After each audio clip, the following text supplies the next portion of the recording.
Welcome everyone. Welcome everyone. Welcome everyone to another Ref Brandon and the Todd Family YouTube video.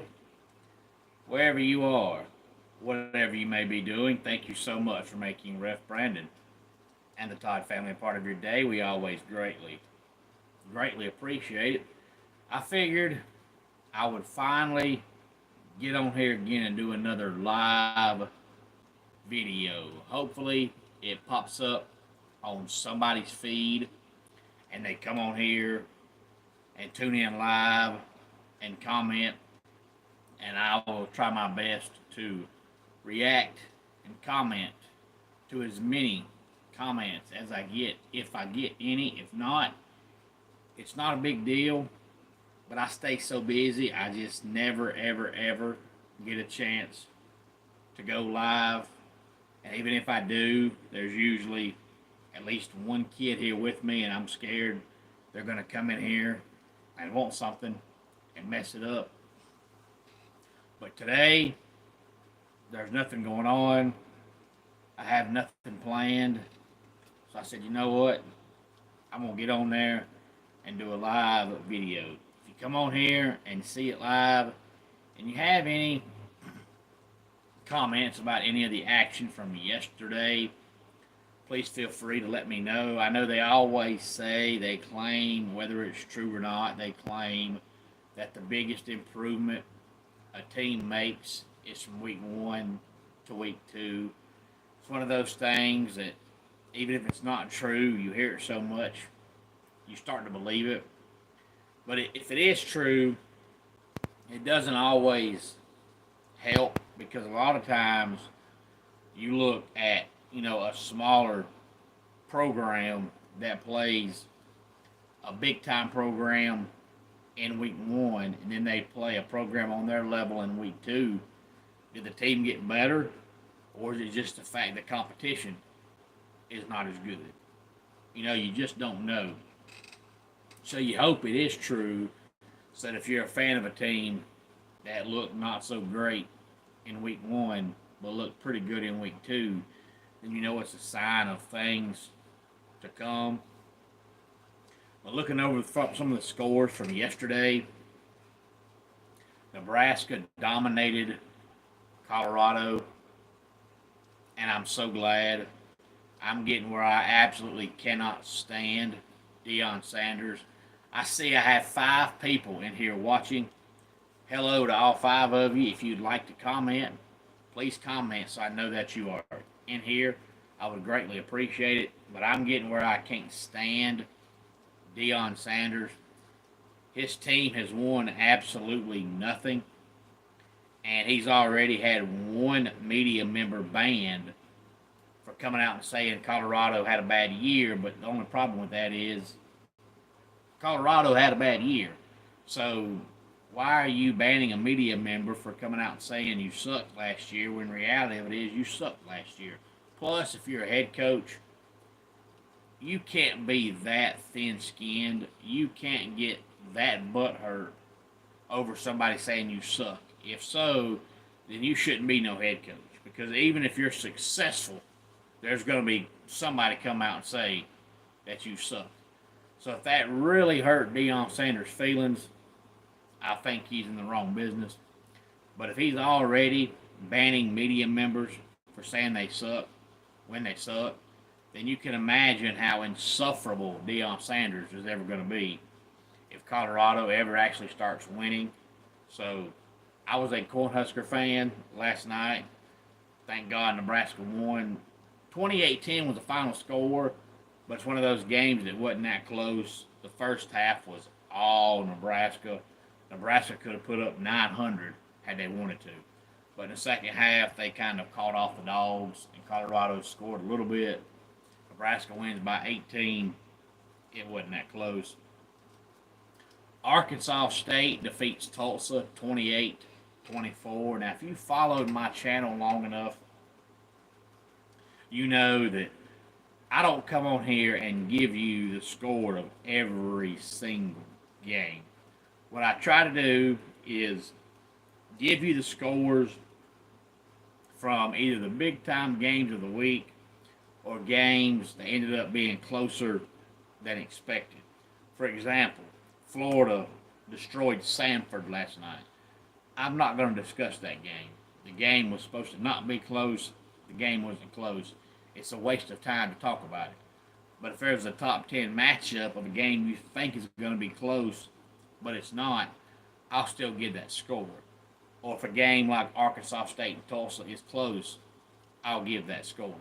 But Arkansas State defeats Tulsa 28-24. And I tell you what, if you're a long-time college football fan, you really need to go back and watch some of Butch Jones's press conferences from Tennessee days to now, and he says some of the same exact stuff in the same exact terminology. And it's amazing how this man has coached this long, but is still saying a lot of the words and phrases that everybody hates. And the other day I heard somebody talking about the Gamecocks head coach, Shane Beamer, and they said that Shane Beamer is going to talk himself out of a job, not coach himself out of a job. And what that means is, sometimes when you talk, you just talk too much. And when you talk too much and you don't win, a lot of times you're getting fired, and it comes across as you're getting fired for what you did on the field. And the reality of it is, you're just getting fired because you say some of the stupidest stuff. Like before South Carolina played Kentucky yesterday, which, by the way, South Carolina won the game big. But on the Gamecock pregame show, Shane Beamer come out and said, "We are looking to put in some premium seating in our stadium, but that doesn't necessarily mean more money." That's bullcrap. Premium seating means more money. That's like being a VIP. If you get a VIP ticket to anything, you know going into it, you're paying more money. If you go to a football game and you get premium seating, then you know you're paying more money. That's like being up on the 50-yard line in the nosebleed section, high as you can get, and them coming to you and saying, "You know what? We're going to move you. You're going to be down on the front row on the 50-yard line in a lazy boy, but you're not going to pay more money." That's crap. So Shane Beamer is going to talk himself out of a job, not coach himself out of a job, kind of like Butch Jones. But with Butch Jones at Tennessee, that was the case. Not so much now, because Arkansas State won 2 games in his first year, 3 games in his second year, 6 games in his third year, and I think he'll win at least 7 games this year. So as long as he's going upward, he can say what he wants to. San Jose State defeats Air Force 17-7. Georgia Southern defeats Nevada 20-17. I can recall back in the day, Georgia Southern was a top 5 team for many, many years. Of course, then they were an FCS team, but it's still good to see Georgia Southern winning a little bit. Virginia defeats Wake Forest 31-30, and I believe Wake Forest was a 2-point favorite, I think. So that tells you that the experts expected a close game, and they got a close game. Georgia State defeats UT Chattanooga 24-21. James Madison defeats Gardner Webb 13-6. Virginia Tech over their cross-state rival Marshall 31-14. Idaho defeats Wyoming 17-13. Clemson defeats Appalachian State 66-20. And of course, I bring that game up because, well, I'm a Clemson fan, and I try my best to mention the score in every game they play, even if they're picked to win by 900 and they win by 1,000. I try to bring it up, but that game was good to see because the offense has spit and sputtered for 3 years, and They looked good last night. I know a lot of folks are going to say it's Appalachian State. It doesn't matter. For those of you that are watching, thank you for watching this live. I have not went live, and I know 2 years. Comment if you'd like to. If not, it's good to have you here. But Clemson's offense has spit and sputtered forever, and I know some are going to say it's App State. Who cares? But App State's actually a formidable opponent, and not only that, during this offensive struggle time, Clemson has played. Hey, Lavonda, thanks for watching. Clemson has played teams like Charleston Southern and not moved the ball. So it's not like they haven't played teams before on App State's level and still not moved the ball. And last night they had 525 yards of offense in the first half. So they were on pace for 1,000 yards of offense, but they scored 56 in the first half, and of course, that's all you need. So the second half, they pretty much played everybody on the team. If you were on the team last night, you were on the sidelines. If you could play, you played. So it was good to see that. Hopefully, that continues going forward. Syracuse defeats Georgia Tech 31-28. And I know it's only 2 games, still early, but I'm really liking the Syracuse new head coach. I think he's actually going to be a really, really, really good head coach. And Kyle McCord so far has looked really good for Syracuse. Iowa State defeats Iowa 20-19, and Iowa always beats Iowa State. So seeing Iowa State win that game is a surprise because, for one, a lot of people had Iowa as a sleeper playoff team this year because their schedule was so weak. But almost every year, Iowa loses at least one game they shouldn't lose. I don't know if you'd call that a game they shouldn't lose or not, because to me, Iowa State's actually a decent football team. It's just normally Iowa could go 1-11, and their one win would be over Iowa State. And Iowa led the entire game, but they've got a new offense. But Cade McNamara all of a sudden can't hit water falling out of a boat. His freshman year at Michigan, he was really good. He's just progressively gotten worse every year. Iowa State kicks a field goal with less than a minute to go to win the game by 1. Kansas State defeats Tulane 34-27, and Tulane had the ball late with a chance to tie the game, but Kansas State does hang on 34-27. Oklahoma State trailed Arkansas the entire game. They were down late second half by 2 touchdowns, come back, tie the game, and then Oklahoma State wins it 39-31 in double overtime. Oklahoma looked absolutely pitiful and dreadful in their win over Houston, but they do get the win 16-12. Oklahoma looked great last week. They looked awful yesterday. Tennessee all over NC State 51-10. It wasn't that close. Tennessee dominated from start to finish. I'd already picked before the season Clemson to beat NC State, but I thought the game would be close. Still might be. They play in 2 weeks, but NC State offensive line couldn't block Tennessee's D-line, and Tennessee's D-line ain't as good as Clemson's, so I don't see how NC State is going to block Clemson.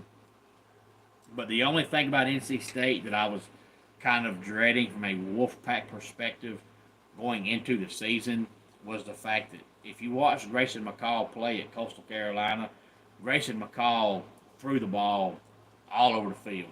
He liked to throw the ball 45, 50 times a game and throw it all over the field. Dave Dorn does not coach like that. Dave Dorn is conservative. He's always been. He's always going to be. If he throws the ball, unless it's second long, third long, it's going to be a 4-yard pass. That's the way he coaches. He doesn't want to take chances. He would rather win by defense. And even though they got destroyed last night, Grayson McCall had 15 completions for 105 yards, which is 7 yards of completion. And I'm not so sure this whole Grayson McCall thing at NC State's going to work. Not because Grayson McCall can't play, but because he likes to be explosive, and Dave Doran is the opposite of explosive. Utah defeats Baylor, and then Penn State defeats Bowling Green State 34-27. Bowling Green led the entire first half. If memory serves, off the top of my head, I think at halftime the score was Bowling Green 24, Penn State 20. And then second half, Penn State scores 2 touchdowns to win the game by 1 score, but it was close. But Bowling Green's quarterback is Connor Bazelak, who used to be the coach at Missouri. Not coach, quarterback at Missouri. Then he went to Indiana. Now he's at Bowling Green. They look good on offense. I thought it was 24-20. Thank you, LaVonda. And then we had Northern Illinois defeat Notre Dame 16-14. The game was ugly. Notre Dame, just like Oklahoma, looked good last week, looked awful in this game. It was 14-13 Notre Dame late in the game, and Northern Illinois kicks a field goal to go up 16-14. And then Notre Dame comes back and kicked a 63-yard field goal. As time expired, it was nowhere near. And after Notre Dame's big win last week, everybody was like, man, they're a top 10 team, and they got a favorable schedule. And then they lose the very next game, and they'll lose again before it's all said and done. Their offense is just not that good. And then we had Alabama. Now, if you see this Alabama score, you think they dominated. And the only reason I'm even going to bring up the score is because they didn't dominate. And just like last year, they struggled with South Florida. And I don't know why, but last year, Alabama's worst game of the season, in the regular season, was South Florida.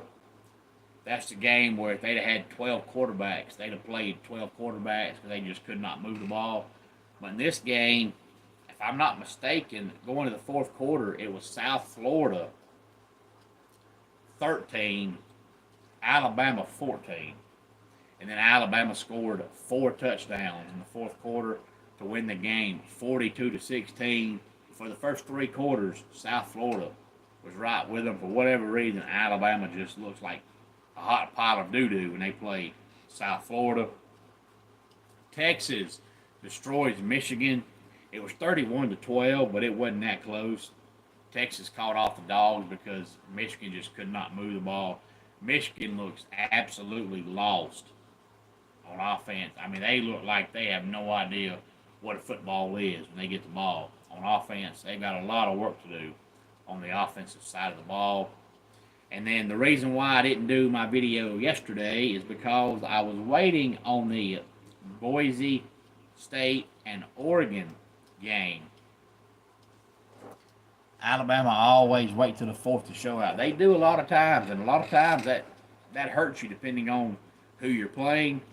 But I was thinking last night about doing a live video, and then it was like, I don't know, 12:45 or 12:50 this morning when I was thinking about doing live, and I was like, I can't do a live video at 1 o'clock in the morning. And then I don't want to do the video until I know who wins the Boise State-Oregon game, because the game was back and forth. And I thought, by the time that game ends, it's going to be 2 o'clock in the morning on the East Coast. I can't do a live video at 2 o'clock in the morning. So I thought, well, that game ends. If I get time, I'll do a live tomorrow. If not, I'll record the video tomorrow. But I wanted to see the outcome of the Boise State-Oregon game because it was back and forth. And I didn't want to do a video about all the other games and then come back later and do a video about Boise State, Oregon. But Oregon hangs on at 37-34. And the final game we'll talk about is Liberty and New Mexico State. I'm going to try my best to talk about Liberty all year, depending on who they play. But I think a lot of their games are going to be close. But if you follow the channel, you know before the season started, I said that Boise State and Liberty and Memphis, I think, are going to be the 3 teams that are going to battle to see which group of 5 team gets the automatic bid to playoffs. And I predicted Liberty because they have the easiest schedule. I don't see them losing, but I almost messed that up yesterday because they struggled with New Mexico State. But Liberty wins the game 30-24. But honestly, I think Boise State and Memphis are both a little better than Liberty. But I think those two teams lose a game somewhere, and I'm not sure Liberty loses a game. And the only way one of those teams loses a game and still gets in is if Liberty has every game like yesterday where they win 30-24, and then Boise State's loss, to Oregon's 37-34, and then Boise State wins their games 45-20. Well, then, even though they have a loss, they'll get more credit than Liberty because Liberty is struggling with nobody. But I still think Liberty gets that at-large bid. But I don't think Liberty is quite as good this year as they have been in years past. But any thoughts on any of the games from yesterday, please feel free to let me know. I'm not even going to do a dad joke in today's video. I just wanted to come on here and go live because I have not gone live in forever. Now people ain't got to ask me, when you going to do a live video? Because I'm doing a live video now. I wanted to give people a chance to come on here and comment about the games. At one time I had a lot of folks watching, but LaVonda is the only person that commented, and I enjoy seeing the comments. But my phone writing is so small that if you comment, then I've got to stop and get closer to the screen or I can't see it. I don't need glasses, but when you're standing far from the phone and the writing is this big, no matter how good your vision is, you can't see it because the words are this big and they're close together. If you're that big and they spread out, you can see them. When they're that big and they're close together, they all run together. But thanks for everybody that watched. And coming up, of course, later on this week, we'll do some NFL talk because the NFL season started this weekend. And we'll talk some NASCAR. NASCAR's in the playoffs now. We'll discuss some wrestling. And I might even do a top 10 countdown again on Wednesday of this week. So any comments on anything in the sports world, please feel free to let me know. But until next time, it's Ref Brandon saying, just like in pro wrestling, life can be over by the count of 3. Tell your friends and family how much you love them. Bye.